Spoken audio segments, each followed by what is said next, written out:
A principal história da NBA no momento, se você simplesmente ignorar todo esse escândalo de trapaça dos Clippers com o Kawhi, é Jonathan Kuminga e o Golden State Warriors estão em disputa contratual há um mês.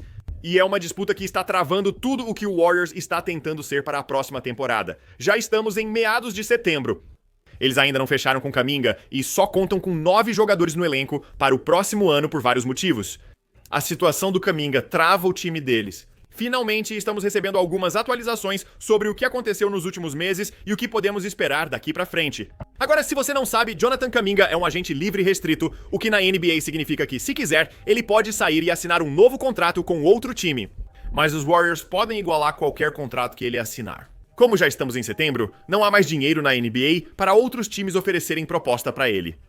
E foi uma entre-safra meio limitada em termos de gastos com agentes livres, o que explica esse impasse contratual que já dura literalmente meses entre Kuminga e os Warriors. Então, basicamente, essa é uma situação em que Kuminga meio que precisa voltar para os Warriors para receber o pagamento. E os Warriors meio que precisam manter Kuminga, porque eles não querem perdê-lo de graça. Nenhum dos dois quer estar lá ou ficar junto, mas é necessário. Situação estranha. E toda vez que você tem uma negociação que se arrasta por tanto tempo, fica claro que há poder de barganha dos dois lados. Os Warriors têm a vantagem de: ninguém aí fora pode te pagar tanto quanto nós, tanto quanto já oferecemos para te pagar. Quando uma negociação se prolonga, fica claro que ambos têm poder de barganha. Os Warriors têm o controle da free agency restrita, então ele só sai se o time permitir. E eles são realmente o único time restante que pode oferecer a ele uma quantia significativa de dinheiro. Eles já fizeram ofertas acima de 20 milhões por ano. E isso não é algo do qual o Kuminga queira abrir mão neste momento, considerando que as outras opções dele não são tão boas assim. Enquanto o Kuminga, como eu disse antes, está travando toda a off-season. A vantagem dele é torcer para que o Warriors fique nervoso perto do training camp e perceba que precisa contratá-lo logo para montar o resto do elenco antes do início em poucas semanas. Então, claramente, há vantagem dos dois lados. É assim que você tem um impasse que dura tanto tempo. Em relação às negociações e aos detalhes que estamos recebendo agora deste artigo da ESPN, antes de tudo, o maior obstáculo de toda a situação é a opção de time. Os Warriors ofereceram a Jonathan Kuminga um contrato de 2 anos, com mais de 20 milhões por ano. O segundo ano desse contrato é opcional para o time. Os Warriors querem poder liberar Jonathan Kuminga na agência livre de 2026 se ele tiver uma temporada ruim ou se machucar. Eles não querem se comprometer a longo prazo com Jonathan Kuminga porque eles realmente não sabem se ele é bom de verdade. Eles meio que só querem mantê-lo porque não podem substituí-lo como ativo sem uma sign and trade que vamos abordar mais tarde. Eles têm Draymond, Steph e Jimmy Butler juntos pelas próximas 2 temporadas. Eles não querem se comprometer por mais tempo do que isso com John e o Kuminga, porque, de novo, eles simplesmente não têm certeza se ele é bom. E a opção de time ajuda eles a fazer tudo isso. Kuminga não quer opção de time e exige cláusula de não troca no contrato, algo comum para agentes livres restritos. Porque ele teve um começo estranho na carreira, ele ficou frustrado com seu papel no Golden State. E se as coisas não derem certo, se ele não tiver uma boa temporada, ele quer ter a oportunidade de escolher para qual time vai. Enquanto também é devidamente compensado e tem o número 1, cláusula de troca impede que os Warriors o enviem para times ruins ou que ele não aprove. Também retira a opção de escolha de time para todos. Assim, qualquer valor assinado será exatamente o que ele receberá. Essa oferta de contrato de 2 anos com opção de time está disponível há meses. Como resultado da escolha do time, Kuminga e sua equipe têm recusado de forma consistente há meses. Quando ficou claro que Kuminga não queria o contrato, os Warriors passaram a buscar opções de sign and trade, o que parecia ser o desfecho mais realista dessa situação. Porque isso dava aos Warriors a possibilidade de manter Kuminga como um ativo por causa da forma como o teto salarial funciona na NBA. Se deixassem ele sair de graça, seria um péssimo negócio, pois Kuminga tem valor em troca. E não há espaço no teto salarial para reposição, então faz sentido conseguir alguma coisa por ele, mesmo que eles realmente não queiram ele no time, e é por isso que eles têm insistido em trazê-lo de volta com algum tipo de contrato. Se não fosse assim, eles só precisariam assinar e trocar. E principalmente, os 2 times que surgiram em negociações de sign and trade foram o Sacramento Kings e o Phoenix Suns. Os Suns ofereciam Roy Sonio e uma escolha de 2ª rodada, enquanto o Sacramento Kings oferecia Malik Monk e uma futura escolha de 1ª rodada. Na minha opinião, se eu fosse o Warriors e recebesse uma oferta de Malik Monk mais uma escolha de 1ª rodada por Jonathan Kuminga, consideraria.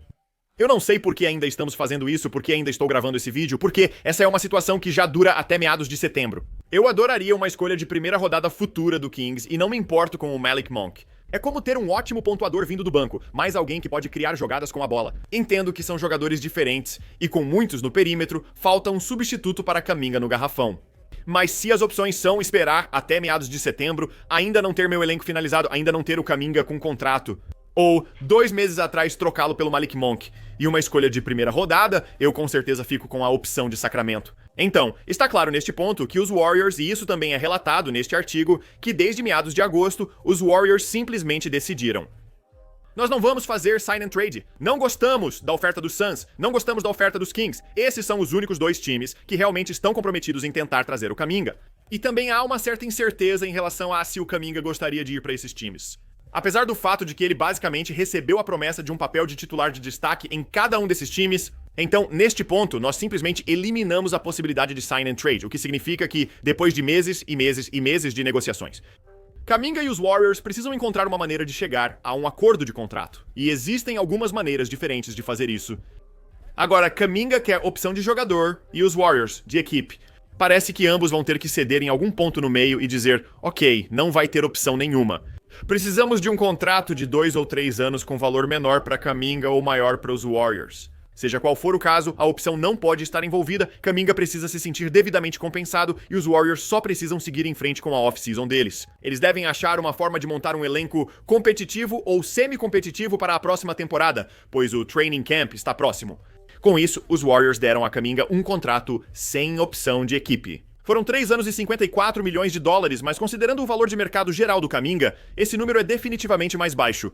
Esse foi o preço que consideraram justo para remover a opção de equipe do contrato. Também lhe ofereceram um contrato de 3 anos por cerca de 75 milhões de dólares novamente, com opção de equipe. Os Warriors estão nessa situação. Você pode fazer um contrato de 2 anos com opção de equipe, pode fazer um contrato de 3 anos com opção de equipe, ou pode aceitar bem menos dinheiro e fechar um contrato de 3 anos sem opção de equipe. Também discutimos outras soluções criativas, porque, obviamente, Kuminga poderia simplesmente fazer o que Cam Thomas fez, seja lá quando foi, 1 semana e meia atrás, neste ponto, onde ele simplesmente assina. A oferta qualificatória permite agência livre em 2026 e ele aceita salário menor este ano. Recebe cerca de 8 milhões este ano, mas pode ir até 2026 e assinar onde quiser. Isso aumenta o risco sobre como os Warriors vão usá-lo este ano? Será que realmente vão limitar seu uso? Qual será o papel dele? Quando você chega no ano seguinte, pode sentir que seu valor depende da temporada que teve. Obviamente, você também pode se machucar. Existe claramente muito risco envolvido com a oferta qualificatória.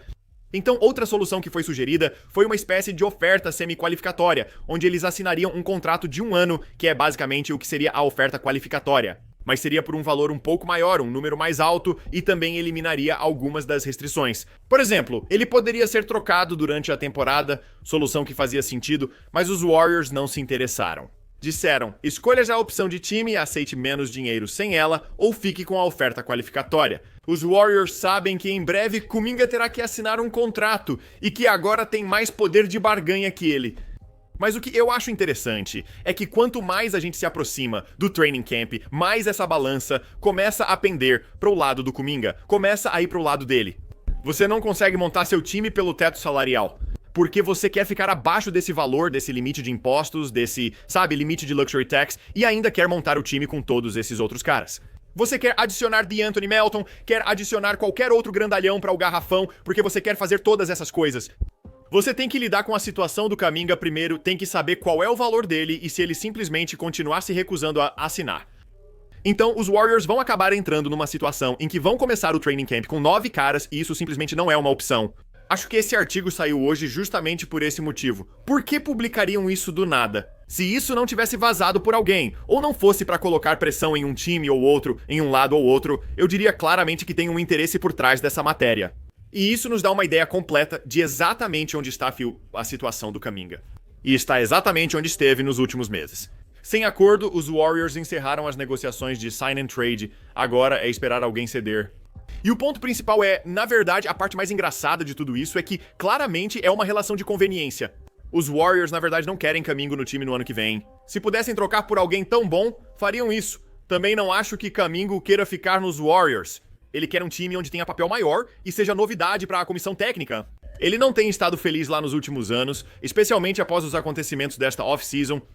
Eles precisam encontrar uma forma de trabalhar juntos e fazer isso acontecer. E é uma situação muito engraçada que já estamos em meados de setembro e eles ainda não conseguiram resolver isso.